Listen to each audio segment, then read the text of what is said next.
Hello everyone, welcome back to Cograte society YouTube channel. और आज की वीडियो में हम एक नेक्स्ट टॉपिक ईवीएल ट्री का ही एक पोर्शन है वो स्टार्ट करने वाले हैं। तो देखो, लास्ट जो वीडियो था उसमें हमने देखा था कैसे इंसर्शन होता है ईवीएल ट्री में और कैसे हम रोटेशंस परफॉर्म करते हैं ना। मैंने आपको अलग अलग रोटेशंस के बारे में बताया था, जैसे R R R L L R और एल एल। ये रोटेशंस के बारे में मैंने आपको बताया था, ठीक है। अब हम आज की वीडियो में देखेंगे कि किसी एवीएल ट्री में हम लोग अगर डिलीशन परफॉर्म करते हैं तो वो किस तरह से वर्क करता है। क्योंकि क्या होगा, डिलीशन करते वक्त ना हो सकता है कुछ एलिमेंट मतलब कुछ अनबैलेंस हो जाए। कोई कोई भी चीज, कोई भी ट्री जो होती है वो अनबैलेंस हो सकती है डिलीशन के बाद में, है ना। That depends. तो अगर अनबैलेंस होती है तो हम उसको बैलेंस कैसे करेंगे, सिंपल सा उसका वो कंसेप्ट है। तो मतलब सिंपल सा इसका टॉपिक है, तो वो मैं आपको कवर करा रहा हूँ। ज्यादा बड़ा नहीं है ना। तो हम स्टार्ट करते हैं।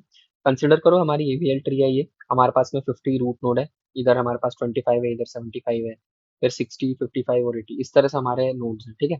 इधर है 25, 10, 30, है ना। ये सारे हमारे नोड्स हैं। अब हमें बोला गया है कि हम लोग 80 को डिलीट कर रहे हैं, ठीक है। यहाँ पे लिखा हुआ है कि delete 80 from the AVL tree. तो अगर मैं इस 80 को डिलीट करता हूँ तो यहाँ पर अगर मैं डिलीट करूंगा तो क्या होगा, तो देखो जैसे मैंने इसको रिमूव करा तो ये यहाँ से हट जाएगा, ठीक है। अब हट गया तो क्या हो गया, देखो यहाँ का बैलेंस कितना था फैक्टर, यहाँ का बैलेंस फैक्टर तो वैसे भी जीरो ही रहता है क्योंकि लेफ्ट राइट कुछ है नहीं। यहाँ का बैलेंस फैक्टर कितना हो गया, लेफ्ट माइनस राइट यानी प्लस का 1, ठीक है। यहाँ का बैलेंस फैक्टर कितना हो गया, तो ये हो गया प्लस का 2। तो ये जो है, ये प्लस का 2 हमारे लिए हमारी रेंज से बाहर हो गया, है ना। 10 -1 होना चाहिए इन तीनों में से कोई वैल्यू, पर ये +2 है। तो हम क्या करेंगे, इसको बैलेंस करेंगे। तो बैलेंस कैसे करेंगे, तो बैलेंस होगा इस तरह से। हम लोग इसको इस तरह से रोटेट करेंगे। और जब रोटेट करेंगे तो ये रोटेशन कौन सा कहलाएगा, तो हमारा left of left is unbalanced, तो ये एल एल रोटेशन होगा, ठीक है। मैंने आपको बताया था यार लास्ट वीडियो में, है ना, कि एल एल कब होता है, आर आर कब होता है, ये ऑपोजिट रहता है एक दूसरे का, है ना।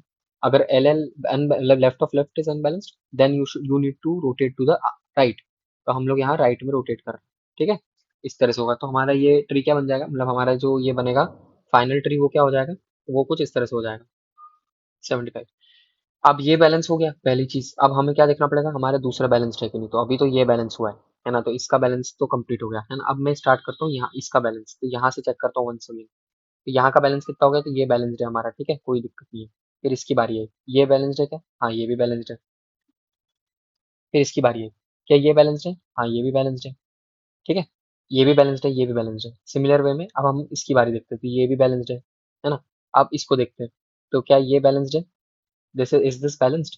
तो ये भी बैलेंस्ड है क्योंकि यहाँ पर लार्जेस्ट हो गया 3 - 2 दैट इज 1, तो ये भी बैलेंस्ड है। अब हम 50 को देख लेते हैं। तो 50 का लार्जेस्ट क्या है, 4, है ना। और यहाँ पर लार्जेस्ट क्या है, ये हो गया 1 2 3 4, और ये होगा 1 और 2। तो यहाँ पे होगा 4 - 2 दैट इज 2। तो अब जो अनबैलेंस हुआ है वो हमारा ये हुआ है। क्या ध्यान रखना है डिलीशन में, हमेशा डिलीशन के वक्त हमेशा आपको एक बार डिलीट करने के बाद में बैलेंस करा, इसका मतलब ये नहीं है कि ट्री बैलेंस हो चुकी है। हमें फिर से सारे नोड्स को चेक करना पड़ेगा कि कहीं और से अनबैलेंस तो नहीं हो रहा है। मैंने इस नोड को रिमूव करा तो ये तो बैलेंस हो गया मेरा, लेकिन अब देखो ये अनबैलेंस हो गया, तब मुझे इसको भी बैलेंस करना पड़ेगा। अब ये किस तरह से बैलेंस होगा, तो देखो ये लेफ्ट वाला पोर्शन ज्यादा है, राइट वाला ये वाला है, ठीक है। तो हम लोग यहाँ पर भी वही एल एल रोटेशन लगाएंगे, ठीक है, क्योंकि left of left is unbalanced. तो हमें यहाँ पर भी एल एल रोटेशन लगाएंगे, और जैसे ही एल एल रोटेशन लगाएंगे तो क्या होगा, 25 विल मूव टुवर्ड्स दिस। तो हमारा जो न्यू ट्री बनेगा वो कैसा बनेगा, दैट विल लुक लाइक, यहाँ पर 25, है ना, मतलब 25 विल बी अवर रूट, है ना। यहाँ पर आ जाएगा 50, यहाँ पे आ जाएगा 60, यहाँ पे आ जाएगा 55 और 75, है ना। इस साइड आ जाएगा हमारा 10, 15, 5 और 1। अब अनबैलेंस क्या रह गया, तो उसमें ये वाला हिस्सा अनबैलेंस रह गया, ठीक है। इसको हम लोगों को कहाँ रखना पड़ेगा, तो देखो जैसे मैंने आपको क्या बताया था मतलब ये अनबैलेंस नहीं है, ये हमारा एक तरह से बाहर की साइड पड़ा हुआ था, 30 और 27 कुछ इस तरह से पड़ा हुआ था। हमें इस 30 27 को लगाने कहाँ लगाएंगे, तो मैंने आपको लास्ट वीडियो में बताया थी एक इंपॉर्टेंट चीज। जब आप एक बार बैलेंस कर लो और जब आप इस पे पहुंच जाओ ना जिसमें अपन को इसको डालना है, इसका सिंपल सा तरीका है, इसको उठा के आप, जो बाइनरी सर्च ट्री की प्रॉपर्टी रहती है, इसमें 20, जैसे 30 क्या है, 25 से बड़ा तो इस साइड आएगा, अच्छा 50 से छोटा है तो इधर आएगा। तो 30 विल कम हियर और दिस विल कम हियर। तो हमारा जो फाइनल अब ट्री बन गया है वो किस तरह से हो गया, इस तरह से, ठीक है। तो ये हमारी फाइनल ट्री बन गई। ओके, तो ये है हमारा deletion of a node in binary search tree, sorry in AVL tree. आप कुछ इंपॉर्टेंट पॉइंट्स हैं, देखो ये सारे जो पॉइंट्स हैं ये आप खुद डिराइव भी कर सकते हो, बट मैं प्रेफर करूंगा इफ पॉसिबल अगर आप याद कर पाओ। वैसे चीज़ें बहुत सारी हो जाती है याद करने की। मैं जब से मैंने डीएसए चालू करा तो देर आर वेरियस थिंग्स जिसमें आपको कुछ पॉइंट्स को याद करने वाली चीज़ रहेगी, मतलब उसको आप रट लो दिमाग में। वो रटने वाली चीज़ नहीं है, उसको क्या करना है, आपको प्रैक्टिस करना है। ज़्यादा से ज़्यादा उस सेम टाइप के क्वेश्चन जब आप लगाओगे ना तो अपने आप ही फॉर्मूला रट जाएगा, कोई दिक्कत है ही नहीं। ऐसा नहीं बोल रहा हूँ मैं कि आप पूरा पूरा लिख लिख के रटो, जरूरत ही नहीं, क्योंकि बिना पता चले आप रटोगे तो आपको समझ में नहीं आएगा, है ना। तो आप प्रैक्टिस करो क्वेश्चन की और उससे फिर ट्राई करो कि वो चीज़ अपने आप याद हो जाएगी, कोई दिक्कत नहीं है। जैसे ये एक इंपॉर्टेंट पॉइंट है, यहाँ पर ये बोला गया है कि जब maximum number of nodes in N AVL tree with a depth d, तो उसका फॉर्मूला क्या होता है, तो वो ये वाला फॉर्मूला है, 2 to the power summation starting from zero to D, है ना। के इक्वल टू जीरो से डी तक है, और ये किसके बराबर होता है, ये 2 की पावर d+1 -1 तक होता है। जैसे ये क्वेश्चन है, इसमें बोला गया कि मैक्सिमम हाइट अपन को निकालना है, और ये है ना, जिसमें ये नोड्स हमारे 7 हैं, और ट्री की हाइट जो है वो सिंगल नोड के साथ जो रहती है वो जीरो है, मतलब स्टार्ट जो होती है हाइट की वो जीरो से होगी, 0 1 2। जनरली हाइट जीरो से ही स्टार्ट होती है ना, जनरली ऐसा रहता है। तो उसके लिए हम लोग फिर उस वक्त हमें ये फॉर्मूला लगे, जैसे यहाँ पर जो हमारा ये फॉर्मूला है हमें ये यूज करना पड़ेगा हियर। ठीक है, तो ये कुछ चीजें हैं जो आपको ध्यान रखना है ना। सिमिलर वे में यहाँ पर मिनिमम नंबर ऑफ नोड्स के लिए भी मैंने फॉर्मूला लिखा है, minimum number of nodes in an AVL tree of depth d. तो उसमें नंबर ऑफ नोड्स का हो जाएगा N of d is N d -1 plus N d -2 + 1। खत्म, ये वाला आपका फॉर्मूला है। अब ये आप अगर दोनों याद कर लोगे और जैसे प्रैक्टिस करोगे तो याद हो जाएगा, और जब याद हो जाएगा उसके बाद में आप इसको डायरेक्टली यूज कर सकते हो।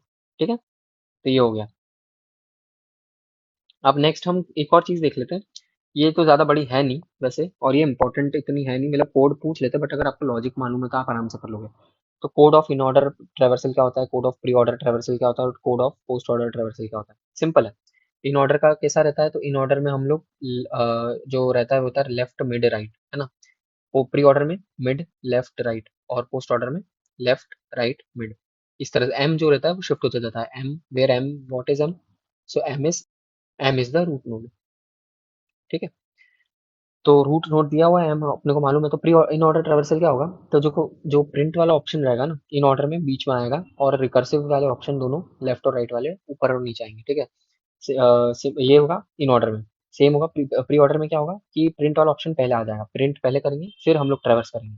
वही रूल भी कहता है प्री ऑर्डर का, वही रहता है कि पहले आप ट्रेवर्स करो, प्रिंट करो, और उसके बाद में जो नेक्स्ट आ रहा है उसको ट्रेवर्स, उसको रिकर्सिवली ट्रेवर्स करो।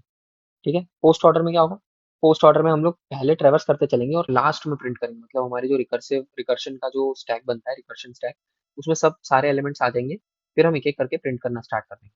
ठीक है, तो ये होता है पोस्ट ऑर्डर का ट्रेवर्सल। तो यहाँ पर ये मैंने सारे कोड लिखे हुए हैं, आप इसको एक बार गो थ्रू कर सकते हो। अब जैसे इस तरह के क्वेश्चन भी आते हैं आपको, ठीक है, इसमें बोला गया है कि आपको आउटपुट निकालना गिवन है कि आपके पास में 10, ठीक है, 5, 3, 8, 13, 2, 12 और 15।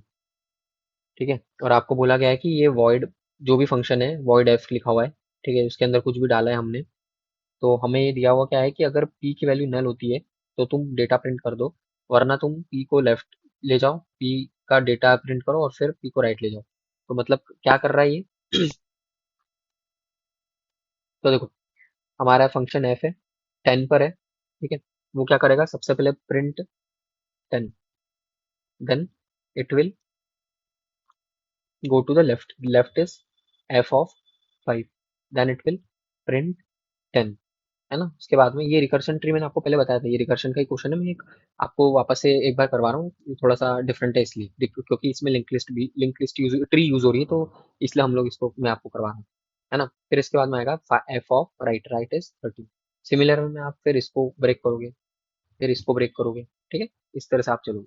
ठीक है, तो आज के वीडियो में मैंने काफ़ी कुछ चीज़ें आपकी कवर करा दी है। मेन तो हमारा जो ये था कि डिलीशन कैसे होता है एवीएल ट्री में, वो मैंने कवर करा दिया है। उसके अलावा फिर मैंने आपको कुछ इंपॉर्टेंट पॉइंट्स है वो भी मैंने आपको बता दिए, है ना। और एक हमने जो रिकर्शन वाला फॉर्मूला है, रिकर्शन किस तरह से वर्क करता है, वो भी मैंने आपको बता दिया है, एक क्वेश्चन भी हमने सॉल्व कर लिया है। तो I think this is more than enough. Next जो वीडियो रहेगा उसके अंदर कुछ और कोड्स हैं इंपॉर्टेंट, जो जिसका मैंने आपको लॉजिक पहले बताया, लेकिन कोड हमने करे नहीं थे, तो वो कोड हम नेक्स्ट वीडियो में कर लेंगे, ठीक है। तो आज के लिए था ये, डीएस हमारा खत्म ही होने वाला है, काफी ज्यादा नहीं बचा है, लास्ट लास्ट का पार्ट बचा है। ट्री के बाद में आपका ग्राफ आ जाएगा, और ग्राफ के बाद में आपका आ जाएगा डायनेमिक प्रोग्रामिंग, ठीक है। ये दो चीजें, डीपी इतना पूछते नहीं है, ग्राफ और डीपी इतना ज्यादा नहीं आता है गेट में, बट ये जरूरी है क्योंकि कुछ कुछ क्वेश्चंस ग्राफ में हमने डिस्क्रीट मैथमेटिक्स में पढ़े थे ग्राफ, तो वो सारी चीजें यहाँ लगेंगी कंसेप्ट उसके, ठीक है। अगर नहीं रिवाइज करा है तो उसको रिवाइज जरूर कर लेना है ना, नहीं तो मेरे पास पूरी प्लेलिस्ट है डिस्क्रीट मैथमेटिक्स की, तो आप उसको विजिट कर सकते हो। ओके, तो आज के लिए इतना ही। अगर आपको वीडियो अच्छा लगे तो प्लीज इस वीडियो को लाइक एंड शेयर करें, चैनल को सब्सक्राइब जरूर करें, और मुझे बताएं मैं कैसे इंप्रूव कर सकता हूँ। Thank you.